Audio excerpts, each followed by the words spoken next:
Doa mulai.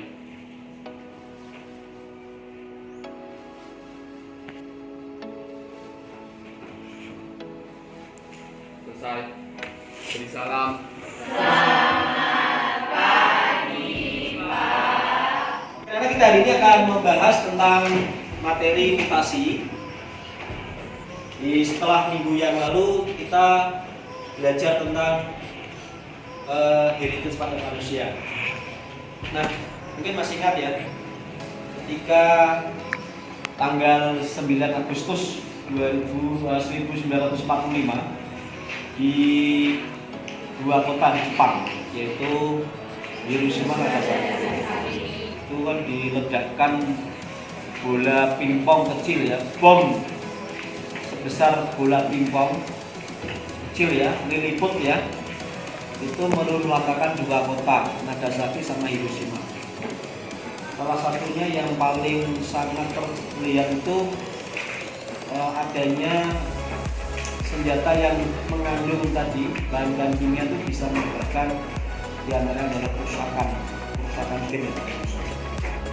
Nah sekarang coba mungkin dari antara kalian sebenarnya mutasi itu apa? Mutasi kalau di bidang perkantoran itu pindah ya, mutasi pindah sekolah mutasi. Nah apakah di biologi itu mutasi seperti ini? Ada yang bisa menyampaikan? Saya Pak. Ya.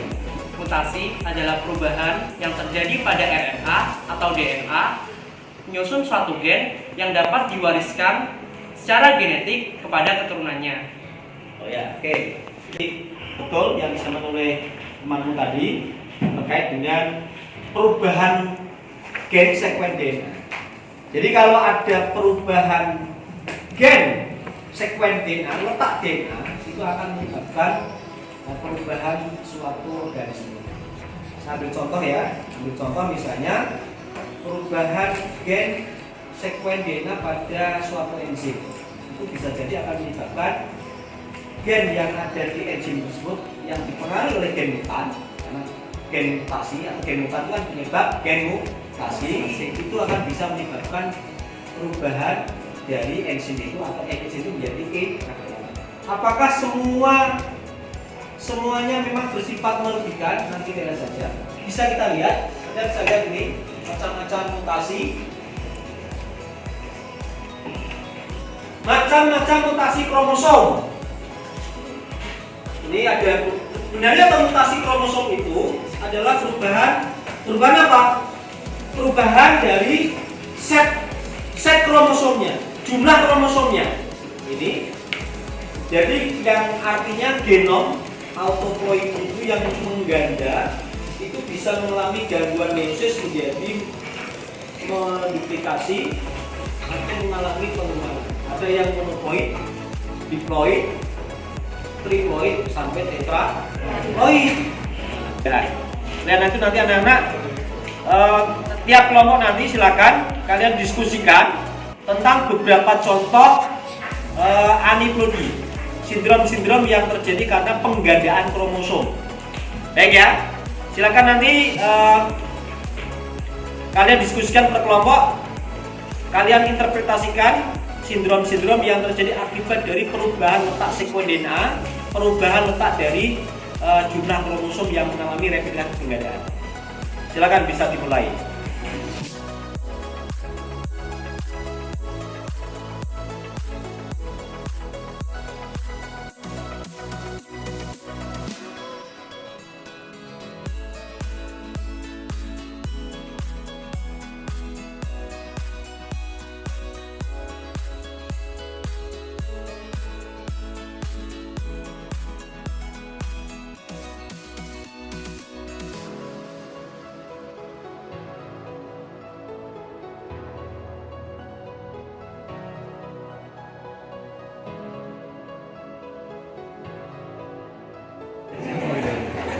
Setelah kalian tadi beberapa saat mendiskusikan tentang peristiwa mutasi kromosom, aneuploid, penggandaan kromosom dan lain-lain, saya minta nanti kita tolong di semua kelompok menyampaikan hasil diskusinya tentang aneuploidi atau barangkali terkait dengan apa yang bersinggungan tentang aneuploidi atau mutasi kromosom. Boleh ya, sampaikan nanti.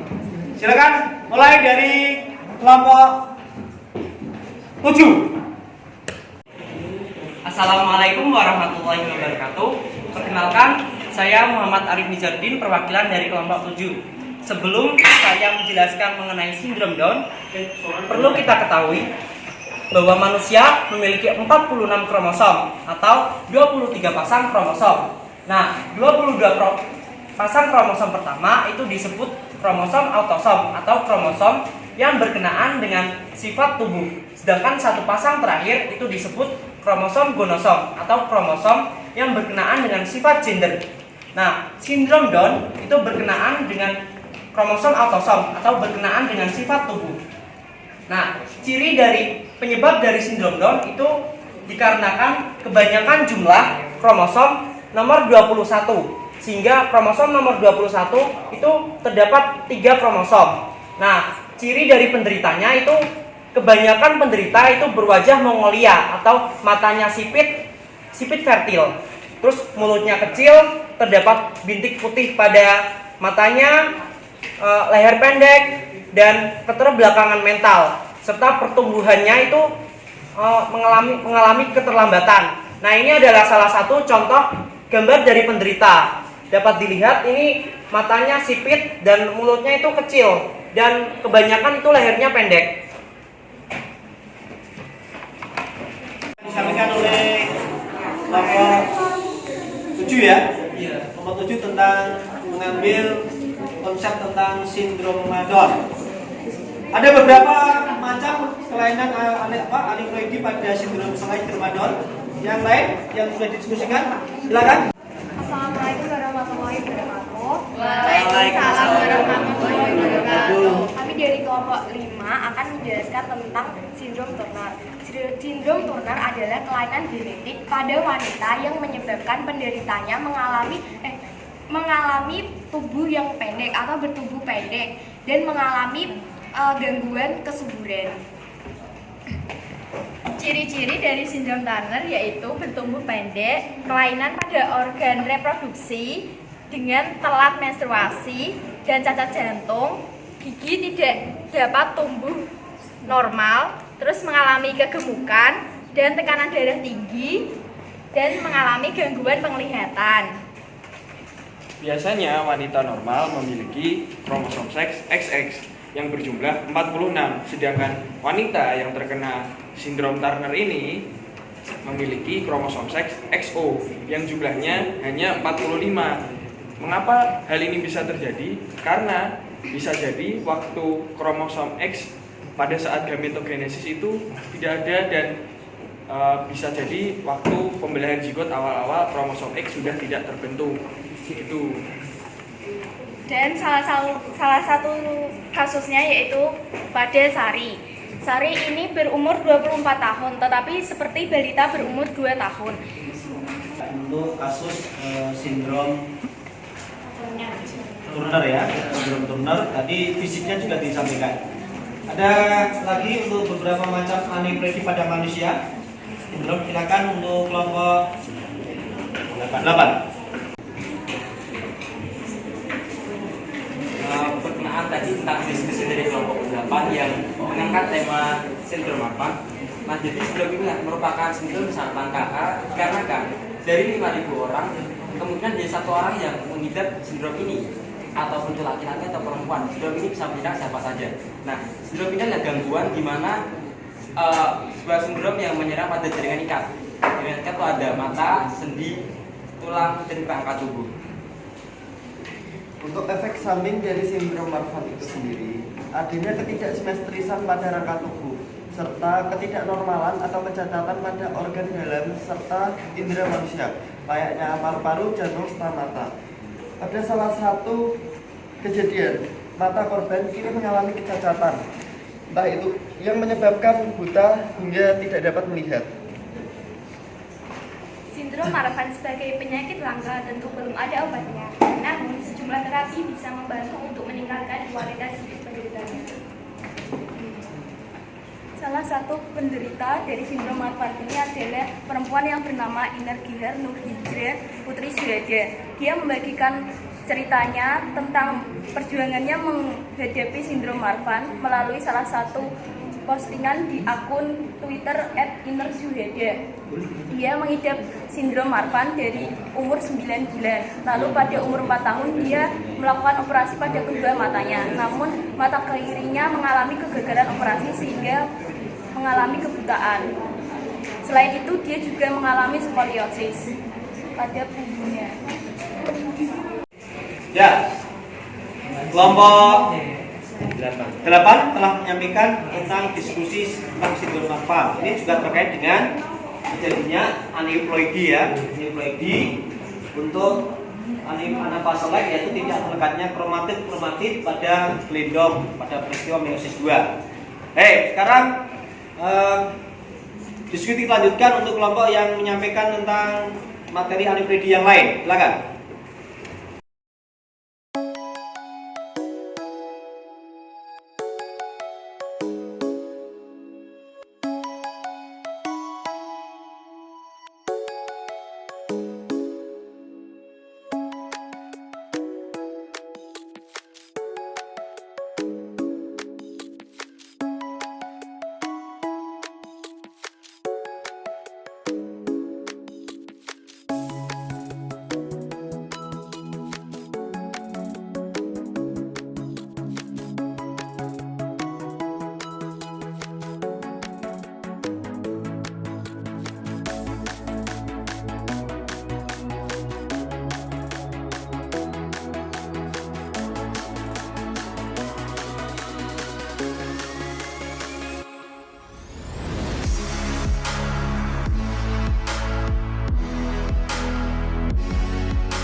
Bagus sekali dari beberapa macam atau dari 9 kelompok tadi mempresentasikan atau menyampaikan diskusinya tentang aneuploidi atau mutasi kromosom di mana terjadi pengulangan dari kromosom.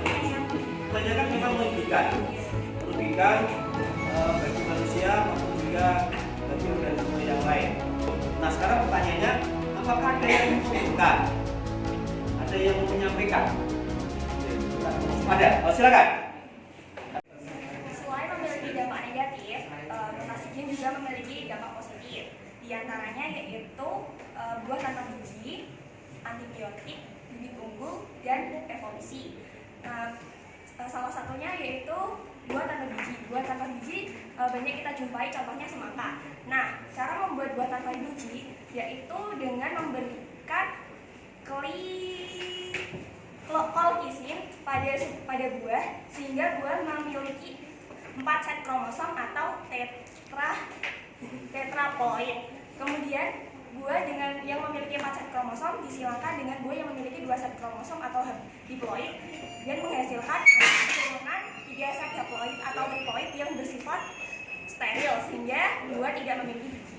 Setelah kita diskusi tentang mutasi kromosom, peristiwa aneuploidi di mana terjadi apa tadi dapat disebutkan terjadi penambahan atau pengurangan jumlah kromosom, termasuk juga perubahan letak kromosom. Makanya dikatakan rata-rata mengalami perubahan atau pembedaan kromosom.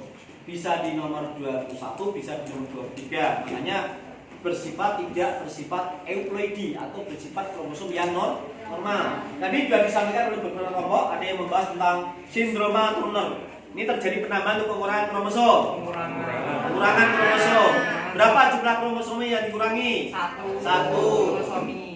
Trisomi ya. Kemudian yang kedua ini adalah sindroma Patau. Apa tadi sindroma Patau? kelebihan kromosom lagi. Kemudian lihat ini sindrom Down. Masih ingat di nomor kromosom nomor berapa tadi disampaikan? 21. Ini juga terjadi penambahan atau pengurangan. Kemudian ada lagi sindrom Marfan tadi. Membahas tentang apa tadi? Khusus untuk sindrom Marfan, lebih khusus lagi adalah terjadi pada gagal otak ya. Dan otak. Kemudian selanjutnya adalah tadi juga disampaikan juga tentang sindrom yang terkait dengan kaki kepiting. Kalau di beberapa materi sebelumnya kita sudah bicara tentang hereditas manusia itu pada kasus polidactyly yang lebih dari 5 ruas jari ya. Tapi ini justru malah menjadi gini ya. Nah, 2 jari tapi besar.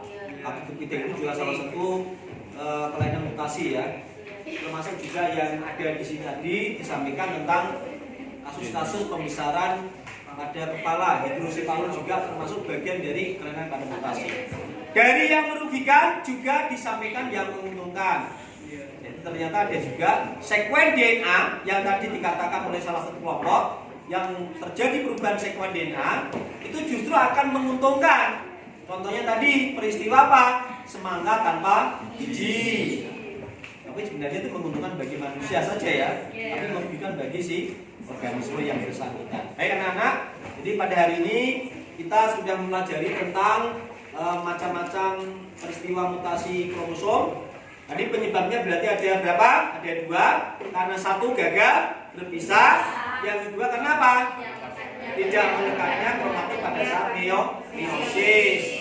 Ini juga akan disampaikan yang terkait dengan perubahan kromosom maupun penggalian kromosom. Ini bisa memberikan sebuah pembelajaran buat kita semuanya bahwa mutasi kromosom, mutasi gen itu bagian dari proses yang terjadi di kehidupan.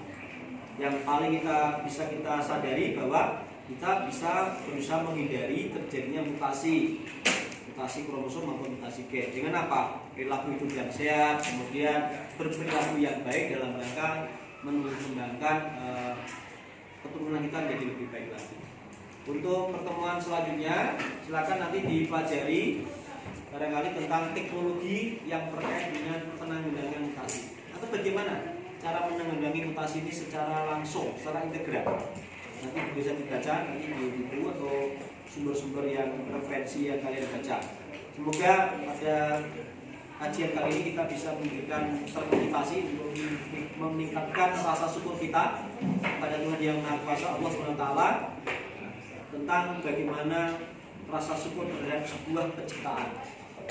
Demikian dapat saya sampaikan. Terima kasih. Assalamualaikum warahmatullahi wabarakatuh.